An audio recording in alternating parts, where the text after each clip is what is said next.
This is Books of Titans, the podcast dedicated to the influences of influencers. The books that have helped shape prominent inventors, business leaders, athletes, intellectuals, scientists, and others. We'll talk about what makes these books such classics and at least attempt to have an intelligent discussion about what makes them so important and influential.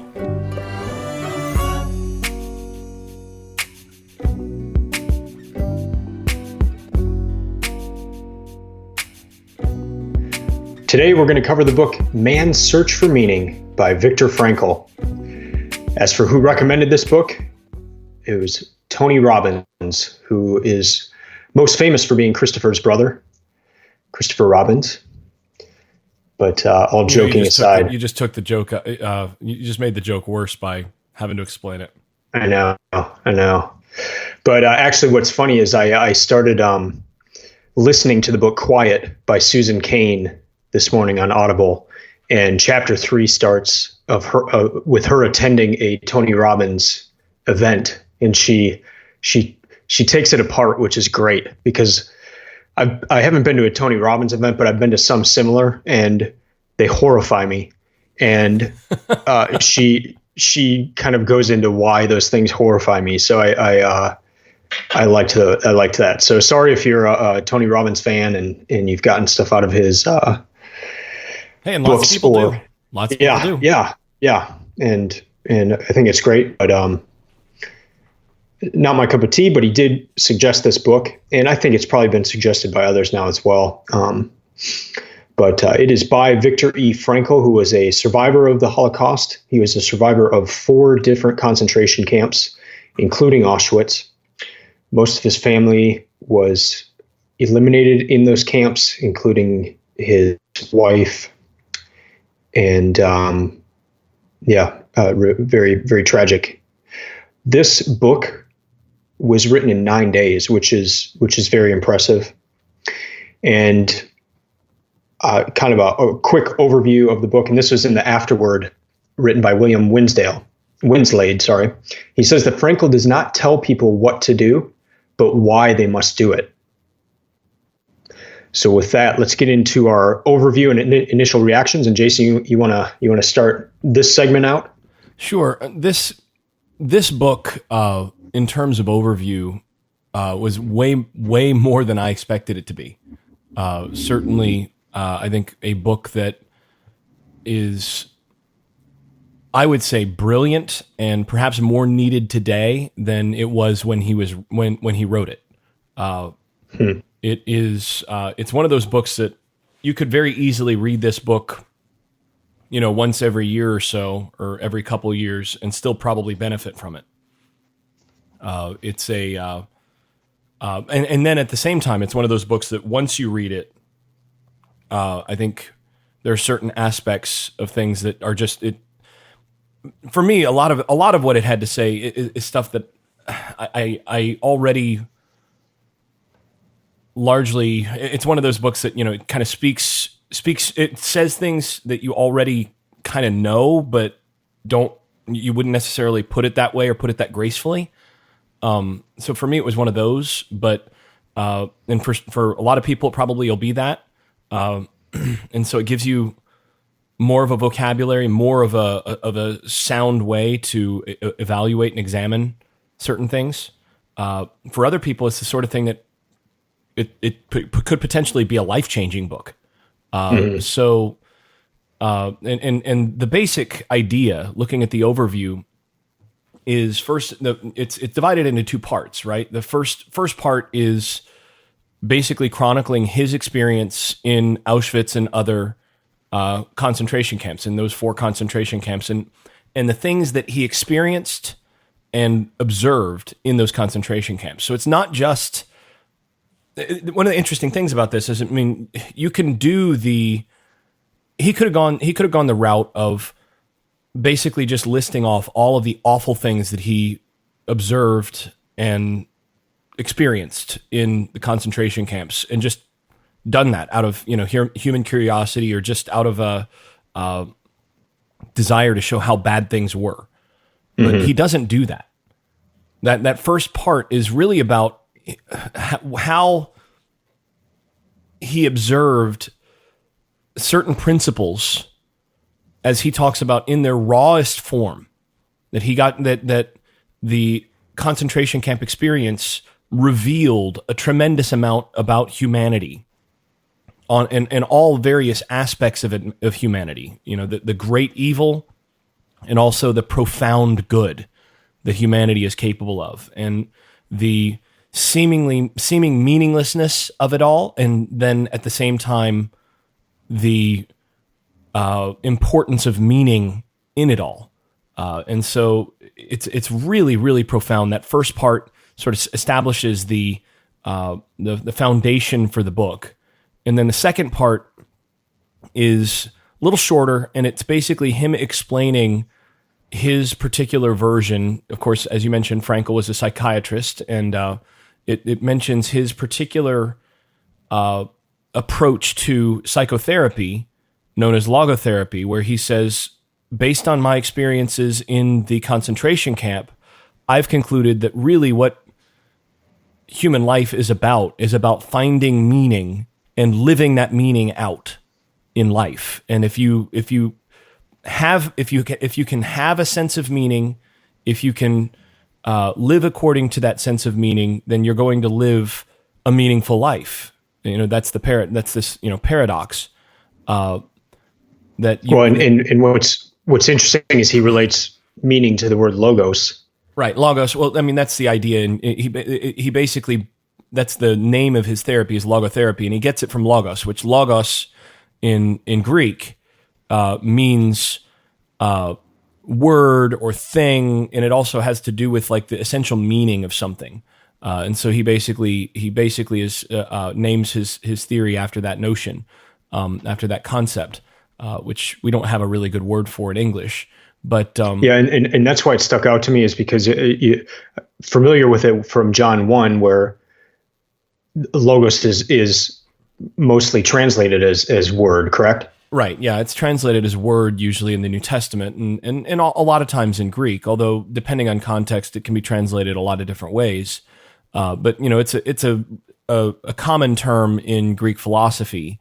And such, which is why it appears in John 1, and he's pulling it from the larger conversation, of course. So, but what he does is he basically says, you know, a lot of the things that have been boiled down to, like by Freud, for example, to say the will for sex, for example, right? Freudian psychoanalysis might be the will to pleasure, or you know, the pleasure principle kind of thing as the primary center of Freud, or you know, Adler in terms of his psychological perspective is, you know, the will to power or striving for superiority, and he says, you know, he finds after his experience and insights gained in the concentration camp that really it's the will to meaning and the longing for meaning that drives humanity, and that should be the primary focus of most psychotherapy. And so, and also, of, you know, people who are perfectly healthy should be guiding their lives according to these principles as well. So that's the basic overview of the book. And like I said, I think now in a time, and he explains this, you know, at a couple points in the book when he's talking about how automation is going to provide certain challenges for continued challenges, more challenges as time passes by in modernity, that he sees this as being even more important as that comes along. And I think he was right about that. Yeah. Well, this book was from our 2017 reading list, and that included 52 books. I made it through 51 of the books last year. Failure. And I know. Well, I finished this one 5 minutes into the new year, so I don't know if that counts as 2017. But nope. I read it the last 2 days of the year, and I was trying to finish it within the year, and I heard the fireworks going off in my neighborhood, and I finished it five minutes into the new year. But of those 51 books that I read last year, this was number one on my list, and it was the very last book that I read. So I'm going to explain why mainly through the quotes that I've chosen to highlight in the next section. But Yeah, Jason, as you mentioned, it's short. The Man's Search for Meaning part of it is under 100 pages. I just bought this book for a friend of mine, and I don't even think it included the logotherapy section. So if you just want to read Man's Search for Meaning, it's under 100 pages. And as you said, Jason, it'd be a good one to read every year, every other year. And the audiobook version of this one is actually quite good. The reader does a very good job of rendering a voice that seems in keeping with the text itself. So if you don't feel like you have a whole lot of time, this is not one of those books that you really need to read. You have to like focus on in written form. You can get a tremendous amount of this just listening to it. So the audio version of this is also very good. Yeah, good to know. Well, let's go into our favorite quotes. And I'll start this off, and this is not from Frankl, but it's from Nietzsche. He said, "He who has a why to live for can bear almost any how." And we saw this quote come up in Start With Why by Simon Sinek, which was another of my favorites of the 2017 reading list. But he goes into this a lot, Frankl does, of you're in the concentration camps, amidst this just tremendous evil, and he's describing man's response to this, and the prisoners had a number of different responses, and we get insight here into the responses that led to survival or tended to lead to survival more than others, and how unfortunately so much of that was just chance, and 90% of the people were killed right away, but of those 10% that were not sent immediately to the gas chambers, here's Frankl looking at these men and women, mostly men because they were separated, and telling us what he saw and who survived, and the reasons that they survived, which we'll get into, are oftentimes counterintuitive. And that's one part of the book that really sticks out. Yeah, no doubt. So one of my favorites, along with that, and by the way, I find it intriguing that your first quote is from Nietzsche as opposed to from Frankl, given there's some irony there, but I guess we'll get into that later in our discussion. But one of my favorite quotes, and actually there's several of my favorite quotes. I'll preface this. Several of my favorite quotes are where he gets a little bit polemical when he starts to address some differences. He sort of either indirectly or directly attacks another perspective, because he does it without a whole lot of invective. He does it really gracefully and really subtly, with a very sort of dry, wry humor. And the way he does this is just it's masterful writing, it's masterful rhetoric. And one of my favorites here is he's obviously attacking Freud here, where Freud bases his psychotherapy on the pleasure principle. He says, "Indeed, what is called the pleasure principle is rather a fun spoiler." And this is in the context of him saying, for example, that basically, the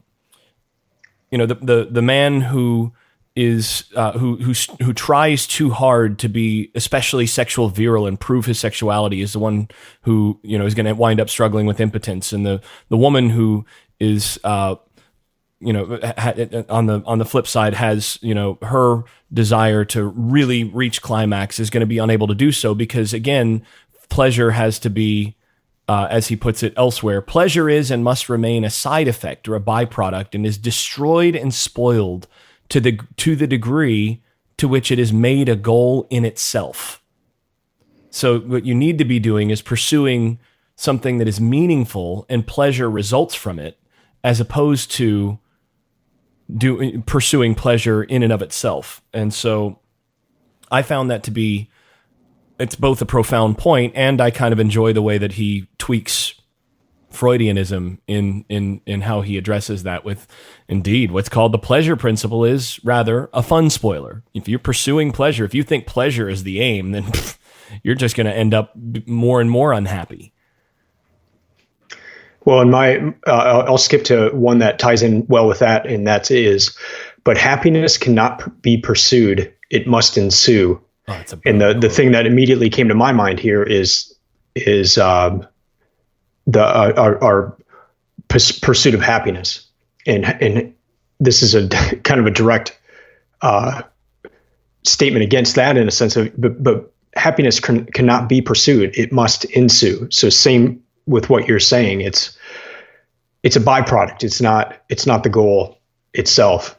And again, a very, very profound point. And especially in the States where that, you hear that from growing up of the pursuit of happiness, but is that really what we should pursue? Yeah. And he of course says, no, it is not. Yeah.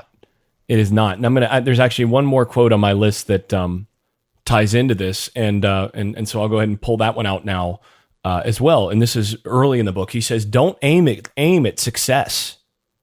So not just don't aim at pleasure, and pleasure must ensue. He says, don't aim at success. The more you aim at it and make it a target, the more you are going to miss it. For success, like happiness, cannot be pursued. It must ensue, and it only does so as the unintended side effect of one's dedication to a cause greater than oneself, or as the byproduct of one's surrender to a person other than oneself. Happiness must happen, and the same holds for success. You have to let it happen by not caring about it. And that paradox is at the root of so much of this book. I mean, that's what he's getting at over and over and over again in this book is that particular paradox of you have to find meaning. You have to pursue something bigger than yourself in order to actually be satisfied with yourself. I think we should just stop here because that's enough. That's the book. But the thing is, it's so much richer too. There's so much more. But there's so much more in this book, but that alone you could just sit and mull on for it's very important. It's very deep, and that's one small part of the book. Yeah. It just and we've talked about C.S. Lewis had that article that we've referenced a few times and linked to a few times on this podcast about first and second things. That if you put second things first, then you get neither. But if you put first things first, you get both. And that's what Frankl is doing a lot here as well, but he actually goes into a good bit more detail than Lewis does in that concept. I mean, that's the whole book is that basic idea, whereas Lewis just kind of notes the principle and moves on. Frankl bathes in that principle and really spends a lot of time developing what that looks like. Well, I know you've brought that up in multiple episodes, so that's definitely a key takeaway that we've seen in a number of the Books of Titans books, especially in the 2017 reading list. Yeah, and one of the books that I'm going to add to the 2019 reading list is definitely going to have that same concept as well. I'm adding essentialism to that list already. Oh, cool. Yeah, so that this is a really important thing, and you would do well. Most of us would do well to focus on that concept more every day and just to constantly remind ourselves of putting first things first and not pursuing second things, not pursuing the things that must ensue, but rather putting the things that have to lead to those things, that have to be in place to lead to those things first. Yeah. All right. My next one. Thus, when we saw a comrade smoking his own cigarettes, we knew he had given up faith and the strength to carry on. And once lost, the will to live seldom returned. And in this case, cigarettes were a currency. And so you could trade cigarettes for food. This is in the camps, of course. In the camps, yeah. So Frankl knew that if he ever saw a comrade another prisoner in this case smoking a cigarette, he knew that man would be dead within a few days. Well, the thing is, they were traded as currency, but prisoners were not allowed to smoke them. Aside from the capos, who were actually, as he discusses in this, some of the prisoners were actually put in charge of other prisoners by the guards and the heads of these camps, and tended to be very brutal and brutish to their those under them. He said actually many of the capos actually enjoyed a better existence than they had outside the camps, and that there was a paradox to this, and that they tended to be especially cruel. They were often allowed to smoke, but nobody else was. So once you decided to break the rules and say, screw it, I'm just going to I'm going to smoke my cigarettes. I'm not going to hold them as currency anymore. I'm just going to smoke them. Well, that's it. You've given up. Mm-hmm. That was a really poignant thing. And it showed up a couple times, but basically, well, that person's going to die, and it would just be waiting for that person the next couple of days. That person would just give up and die. Mm-hmm. It's wild. It's very sad. Yeah. So I'm going to go to one that's a little bit less sad. This one's another dig, another very sort of tongue-in-cheek statement. The truth is that man does not live by welfare alone. And this is in the context of him talking about how his work with the unemployed who were fighting depression helped him to understand and apply the same principles that he recognized in the concentration camp. That the problem is that the unemployed identify their usefulness or the meaning of their lives with their jobs, and then all of a sudden you don't have a job, so there's no real sense of meaning in the world for you. You don't have a meaning. You're not making a contribution. You're not doing anything, and just giving that person money or giving that person welfare doesn't solve that problem. In fact, in many ways, that can actually exacerbate the problem, because that person now not only doesn't have meaning, but is feeling like a drain.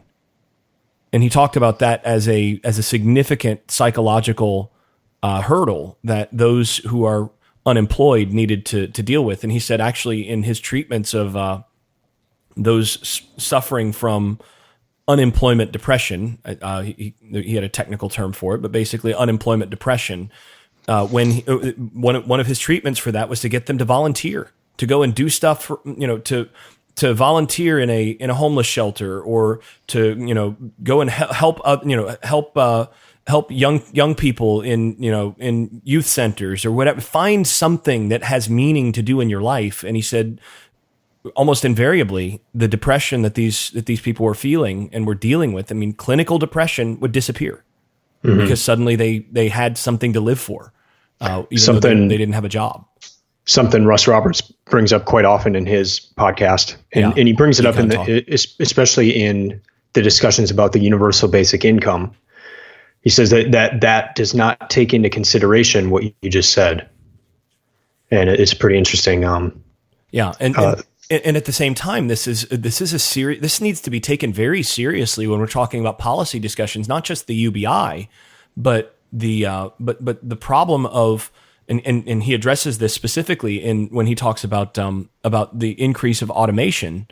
And I've got this in notes down further. It's not in the actual favorite quotes, but he has this point that he says, as automation increases and people are going to have more and more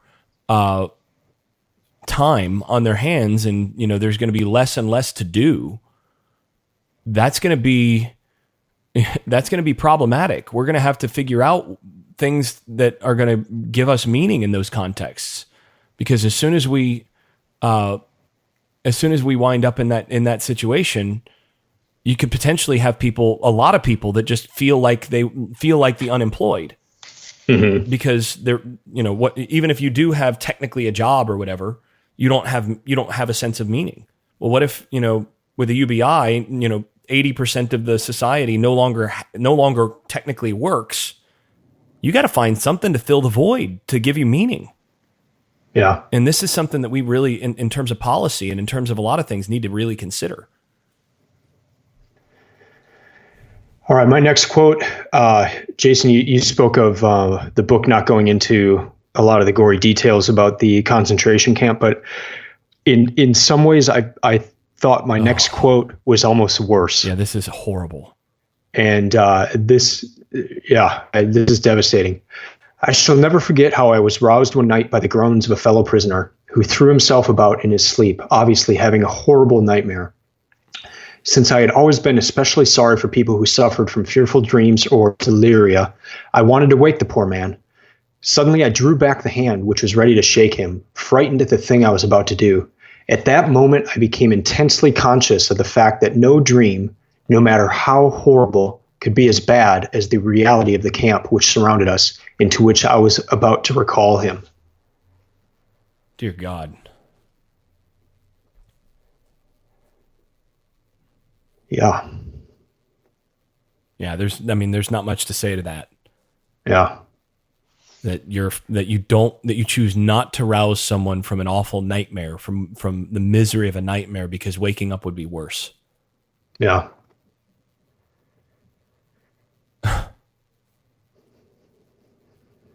Yeah. You're up. I'm going to need a second. Yeah. I'll do one more while you're. Well, I'll go ahead now. So, okay.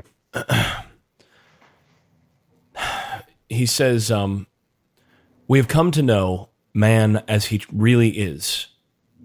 This is actually not his voice. This is from Harold Kushner. We have come to know man as he really is. After all, man is that being who invented the gas chambers of Auschwitz. However, he is also that being who entered those gas chambers upright, with the Lord's Prayer or the Shema Yisrael on his lips. Wow. Yeah.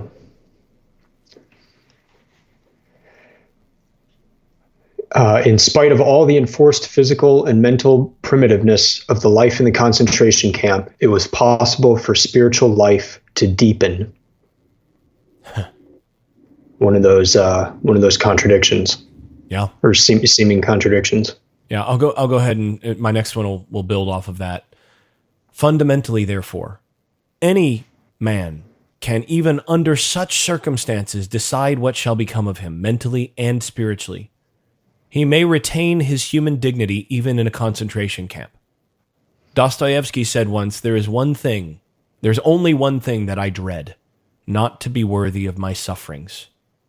These words frequently came to my mind after I became acquainted with those martyrs whose behavior in camp, whose suffering and death, bore witness to the fact that the last inner freedom cannot be lost. It can be said that they were worthy of their sufferings. The way they bore their suffering was a genuine inner achievement. It is this spiritual freedom which cannot be taken away that makes life meaningful and purposeful.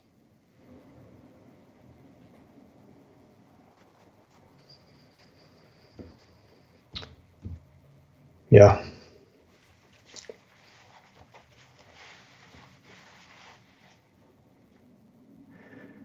I think this one ties in with that as well. We who lived in concentration camps can remember the men who walked through the huts comforting others, giving away their last piece of bread. They may have been few in number, but they offer sufficient proof that everything can be taken away from a man but one thing, the last of the human freedoms: to choose one's attitude in any given set of circumstances, to choose one's own way.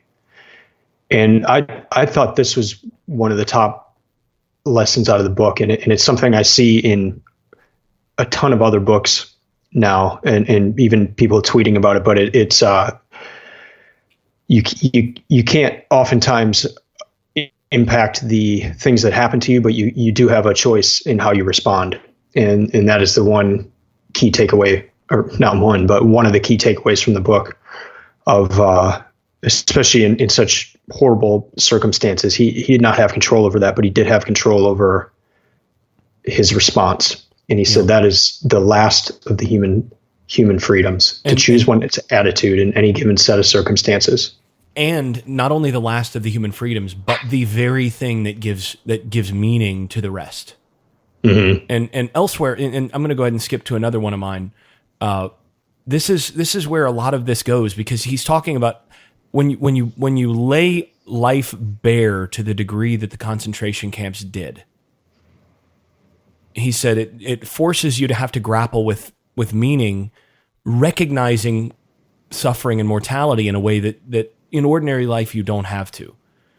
And he said, here's where he goes with this. He says, it is one of the basic tenets of logotherapy that life's main concern is not to gain pleasure or to avoid pain, but rather to see a meaning in his life. That is why a man is even ready to suffer on the condition to be sure that his suffering has a meaning. And then another quote in the same vein, but not only so he's talking about how creativeness and enjoyment, everybody recognizes that there's some sense of meaning with those. He says, but not only creativeness and enjoyment are meaningful. If there is a meaning in life at all, then there must be a meaning in suffering. Suffering is an ineradicable part of life, even as fate and death. Without suffering and death, human life cannot be complete.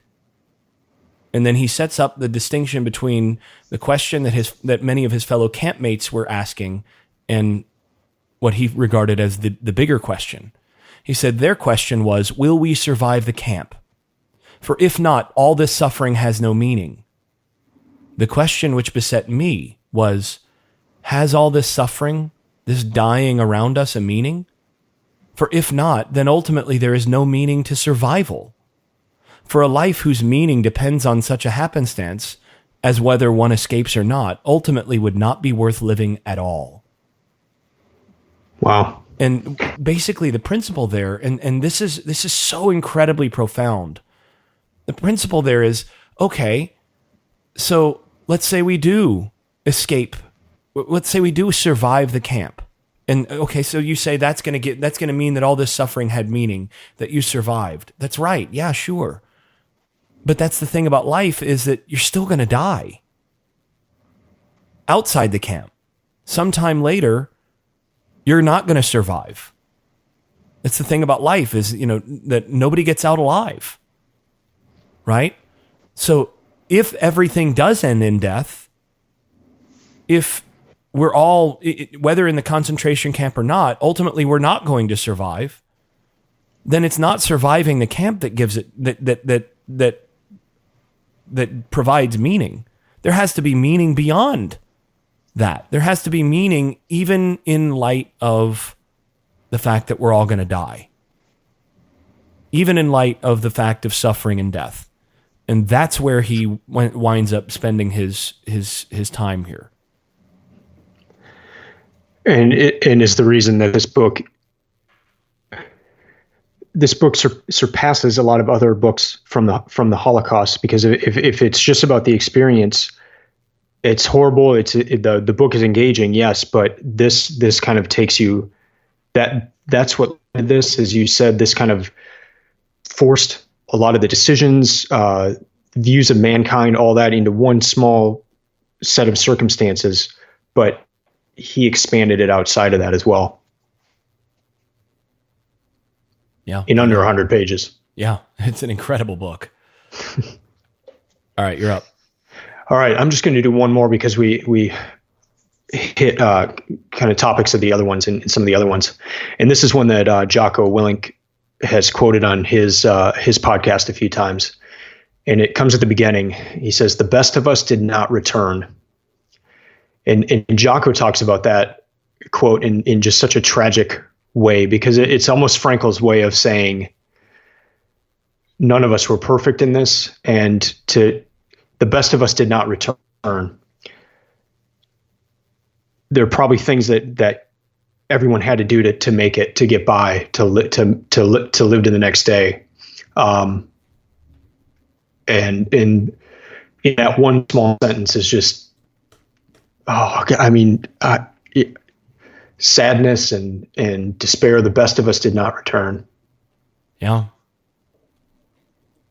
Well, I'm going to go with two more. Okay. One is, and this book spends a lot of time on freedom, and what freedom really means. And this was in the context of he'd already established that human beings are free. Yes, we're limited, but we're free to respond to each individual circumstance. None of our responses are predetermined. All of us have the ability, and a couple of your quotes got into that. This is where he goes next with that discussion.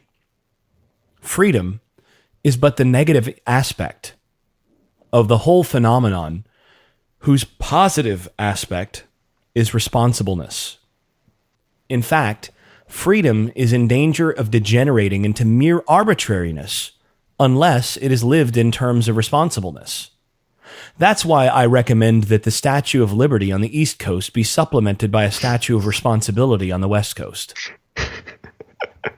That is so good. If I were in office, I would push for this.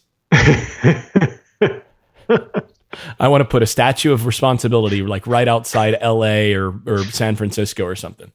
Yeah. You know? Put that in the LA Harbor, the San Francisco Harbor, or Monterey Bay or something, right? That it's just brilliant.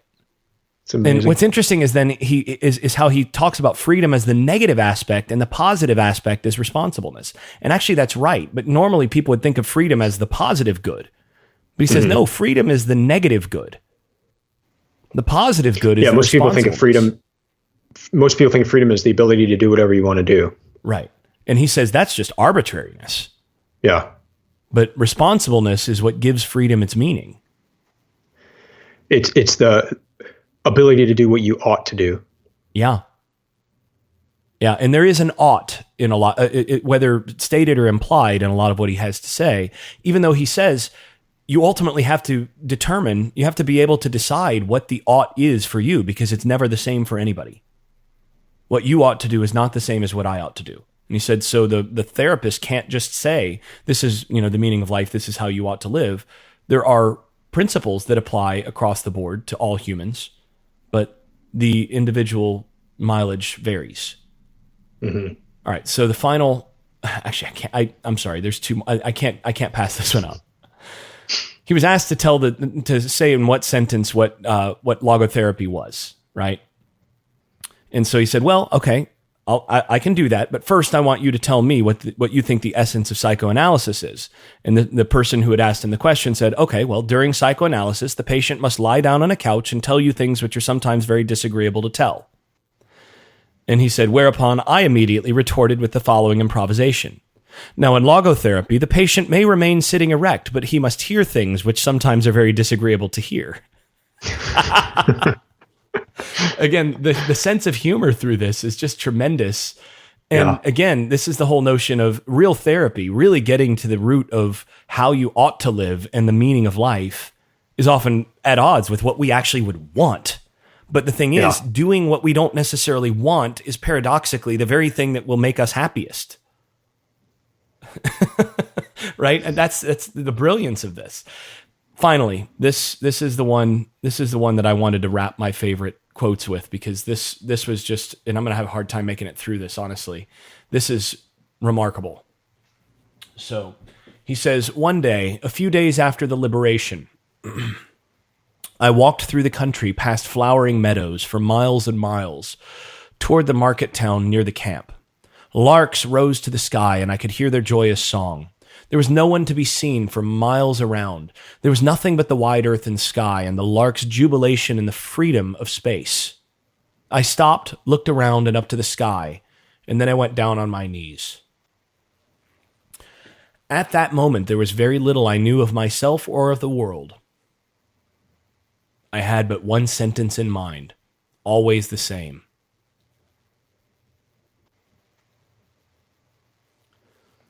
I called to the Lord from my narrow prison, and he answered me in the freedom of space.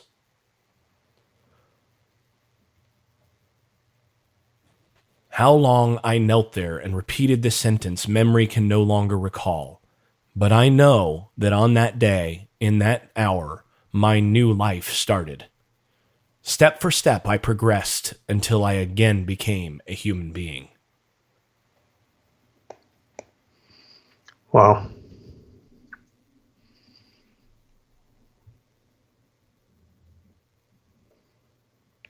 So, I guess we can now move on to discuss some of the more, in addition, a few of the more topical aspects of this book. Although we've covered some of them in our quotes, as we typically do. But yeah, that's it's an amazing story. Anyway. Yeah. Well, my first nitty gritty thing is something I alluded to earlier, but it was how serving others was counterintuitive in the sense that it probably ended up saving the person's life who was serving others. And I've heard these types of stories in other books. In such a situation of deprivation, you would think that you would hoard as much as you could for yourself. So food, everything, you would eat as much as you could. You would take everything for yourself to try to prolong survival. And what Frankl witnessed, and what I've read in other accounts of the Holocaust, is that it was oftentimes people who gave their food to others who survived. And it just that counterintuitive sense. And if it's the human's desire to care for another or to give, but just that happened. And then Frankl himself had a few decisions in the book where he stayed with his parents in Vienna, and then another he stayed with his patients instead of leaving the camp. He had an opportunity to go leave the camp. And then later on in the book, he realized, or he learned, that if he would have, in the case with the patients, if he would have gone and left his patients, he would have gone to a situation where he would have been killed, or one that went into cannibalism or something like that. So in that case, staying with his patients, serving others, actually saved his life. And there were a lot of situations in the book where you had a decision, and everything was so arbitrary. You didn't know if because sometimes the guards would say, "Hey, if you go to this new camp, you'll be doing a different kind of work that's not as intense."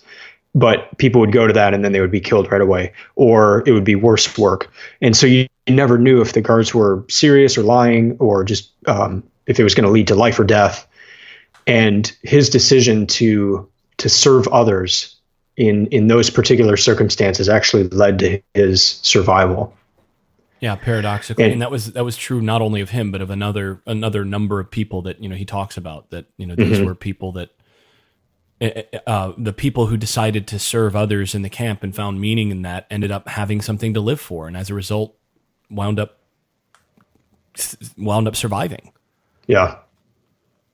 So yeah. I want to go back to the notion of, that you would think that when you're starving like that and all of that you would just hoard and try to, consume as much, eat as much as you could for yourself, all of this. But it turned out not that way. This was another place where he basically went against Freud. He said Freud didn't know what he was talking about here. He said, Sigmund Freud once asserted, "Let one attempt to expose a number of the most diverse people uniformly to hunger. With the increase of the imperative urge of hunger, all individual differences will blur, and in their stead will appear the uniform expression of the one unstilled urge." And he responded to that saying, "Thank heaven Sigmund Freud was spared knowing the concentration camps from the inside. His subjects lay on a couch designed in the plush style of Victorian culture, not in the filth of Auschwitz. There, the individual differences did not blur, but on the contrary, people became more different. People unmasked themselves, both the swine and the saints." So he says Freud got it backwards. Freud said that in the extreme conditions in which the natural drive is driven to its fullest extent, to where you're starving and all you have left is hunger, everybody's going to be the same. Everybody's going to be driven by that one thing. And Frankl said, "I've been there, and you're wrong. Mm. It worked the opposite." And again, the power of this book. It's like this kind of a book in a book about war. It takes thoughts about human experience and what you think would happen, and you see it for what it actually is. And that's what makes books about war and books like this so powerful. And I love that he took on Freud here, because Freud was talking to people on Victorian couches and not in reality. Yeah, Freud was talking about what starvation would be like as someone who'd never experienced hunger quite like that. And Frankl said, I've been in places where we were all starving. And actually, it turned out that hunger did not blur the distinctions. In fact, you had people walking around giving other people their last pieces of bread. They were willing to sacrifice themselves. Mm-hmm. And he says there's something, and this is where he goes with this. He says there's something different about humanity than other animals. And if you're taking a strictly materialist view, like what, or a nihilist view, like what you see in Freud, such that, we're basically all just animals underneath. He said, then you miss something, and you strip away the very thing that is necessary for survival and for humanity to be humanity.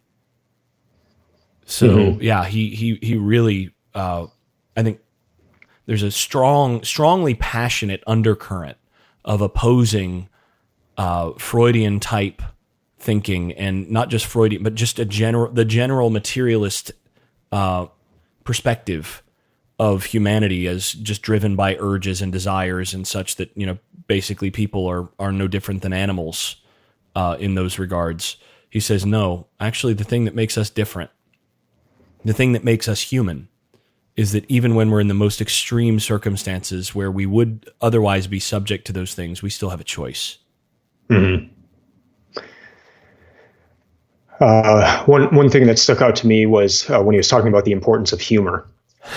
And yeah, those we saw this passages. We saw this in Deep Survival, and I actually consider those books are a good mix, because Deep Survival, that book by Gonzalez, which was on our 2017 reading list, that was like survival, physical survival. If you get to that circumstance, here's what you need to do physically, and also some mindset things, but more so, here's how you can survive if you get in a bad situation. This was like, this book, Man's Search for Meaning, is like survival of the soul and survival of your mindset. Well, it's survival of your very humanity. Yeah, amidst horror, and the importance of humor in that. And he said it would even be a dry humor, or a kind of a dark humor, but the humor was important for people keeping their minds in this circumstance. Yeah, and he talked about how when they, the first time that they all had to give up their clothes and they're all naked together in the shower, in the concentration camp, and how they wound up joking with one another in the shower, and then they really they kind of it was like, there was this sense of relief, and also then they kind of made light of the fact that there was real water coming out of the shower heads. So I guess we're not the ones that got gassed. And it's like, oh my gosh, like preserving your sense of humor in that moment. And he said, but that's the thing, is that's what distinguishes us. Yeah. You want to do one? Yeah. So there's a passage, and I don't want to read too much of too many parts of this, partly because it would be too long, but partly because I think it's really important for the listener. Again, I urge the listener to read this book yourself. All of you who are listening to this, read it yourselves. But there's a section in here where when he's digging a ditch in particular, but there were moments when he would be at work outside the camp or in the camp or whatever, doing different things. And then he would find himself contemplating the image of his wife and contemplating what it was like to spend time with his wife, and would be conversing silently with his wife. And, there's this one section where he says, I was again conversing silently with my wife, or perhaps I was struggling to find the reason for my sufferings, my slow dying. In a last violent protest against the hopelessness of imminent death, I sensed my spirit piercing the enveloping gloom. I felt it transcend that hopeless, meaningless world, and from somewhere I heard a victorious yes in answer to my question of the existence of an ultimate purpose. And this whole sort of sense of sort of contemplation and conversation with his wife, who is obviously not there, and who he found out later had been executed, had been gassed almost immediately upon arriving at her camp. So she had long been dead by the time he was doing this. But how that gave him life at that moment. And just some of the recounting of what it was like to go through that and all of that. It's sublime and sublimely sad. And again, it's well worth reading, well worth understanding. Very difficult to really grasp or to even want to grasp, but it's the sort of thing that we should read and try to understand and grasp and put ourselves in those shoes. Yeah, I'll highlight just a couple more. One that stuck out to me is that he would shave daily, and this goes into the cigarette thing in my mind. That even in the worst of circumstances, he said he would look fit for work. I mean, every day for them was backbreaking work, but he would shave daily, and that it kind of keeping in control of things. I thought a lot about the book Unbroken when I was reading this. Have you read that one? Zamperini? Yeah, I haven't read it. Well, one part is they get in the ocean. Their plane crashes and they're in a lifeboat in the Zamperini book, Unbroken. And the guy that hoards all the food and eats it without the others knowing is the first that dies. So that was very much in line with this. And then in prison, the importance of these types of things of having a sense of control. And I think that's what shaving did. And in Unbroken, they would eat beans so that whenever they had to, he ended up in a Japanese prison camp. And whenever they would have to salute the emperor, they would have to bow, and they would all eat beans. So when they bowed, they would all fart. And that was one of their ways of keeping their sense of control and not having everything be taken from them. So just interesting things to think of for people that are in this kind of a situation. The more that you can maintain a sense of control and just even small things like that of shaving daily when it would seem dumb to do so is really important mentally. Yeah. Yeah. So there's really one or two more things for me as well. I'm going to go with one here. And this is his warning about the nihilism of the modern world. So he actually says that other forms of psychotherapy are they could potentially exacerbate the problems, not only in their patients, but in larger society because of their embrace of the nihilistic spirit of the age. He puts it in slightly different terms, but he says, psychotherapy will never be able to cope with this state of affairs on the mass scale if it does not keep itself free from the impact and influence of the contemporary trends of a nihilistic philosophy. Otherwise, it represents a symptom of the mass neurosis rather than its possible cure. And he goes further and he says, there is a danger inherent in the teaching of man's nothing butness.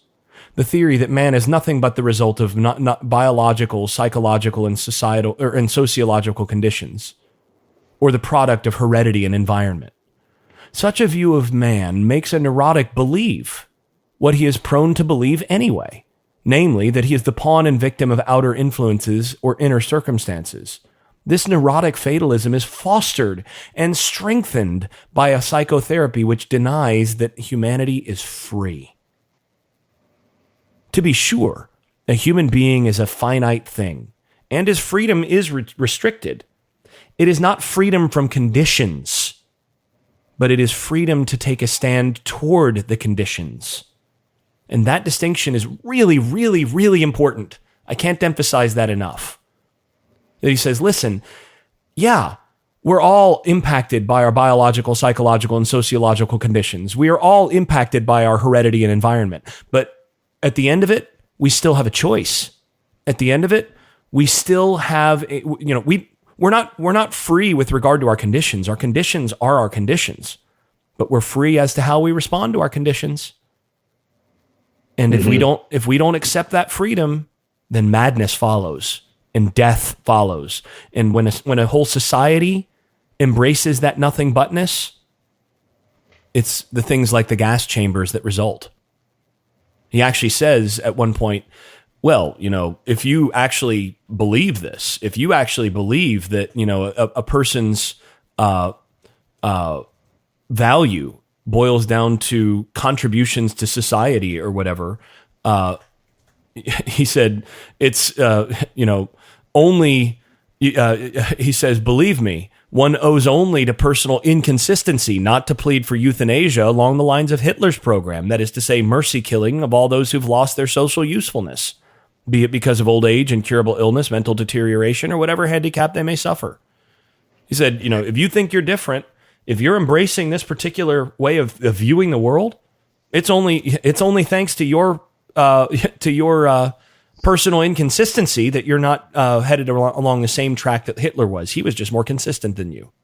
Well, and here's a quote by Frankl that's not in this book, but it's one I hear often. And it's this, it ties in directly with what you're talking about. I'm absolutely convinced that the gas chambers of Auschwitz, Treblinka, and Majdanek were ultimately prepared not in some ministry or other in Berlin, but rather at the desks and in the lecture halls of nihilistic scientists and philosophers. Yeah, he's absolutely right about that too. And this is, I've talked about this on this show before. When I teach on the Holocaust, one of the things that I try to hammer home to my students is Hitler was not a madman. He was not nuts. He was not crazy. These were not crazy people. He was consistent. He embraced an evil philosophy and was entirely and thoroughly consistent in his application of it. And that's way worse and far more frightening than a madman. Mm-hmm.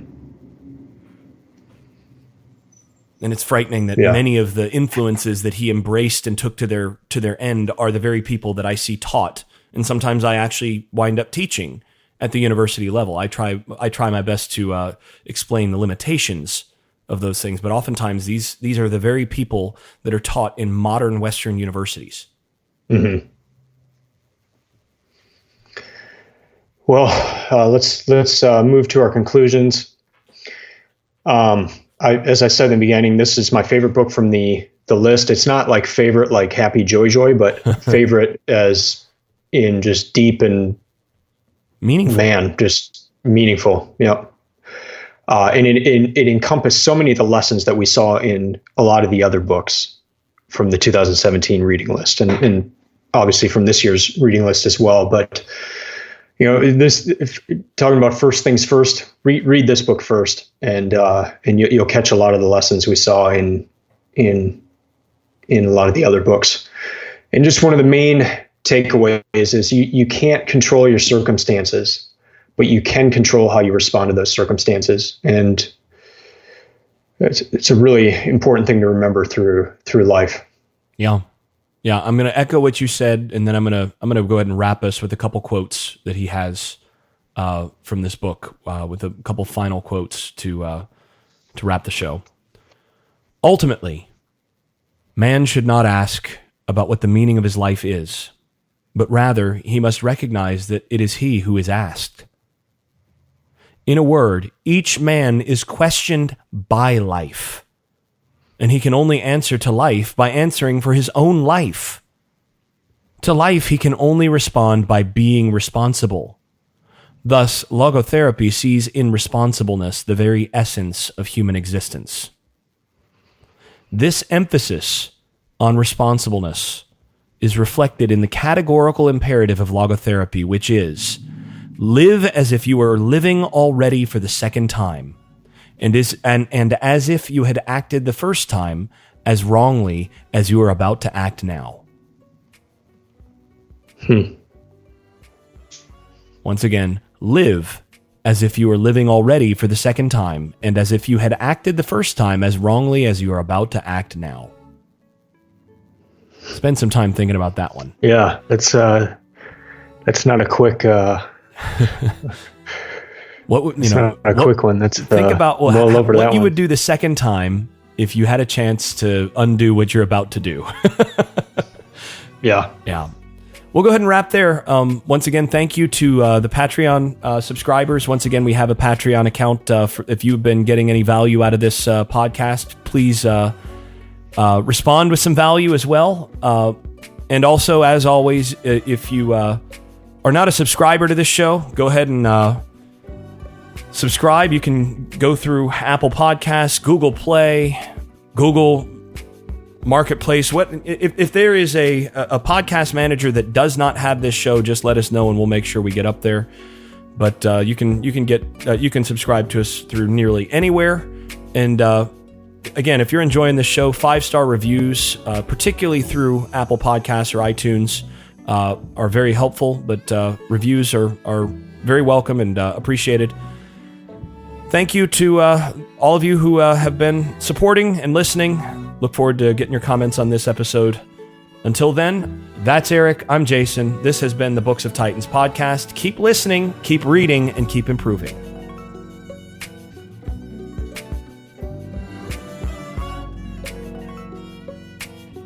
And keep it real. And find meaning in your realness. Yeah, I was trying to think of a more meaningful saying than keep it real. Kind of seems trite. The end of this one, yeah.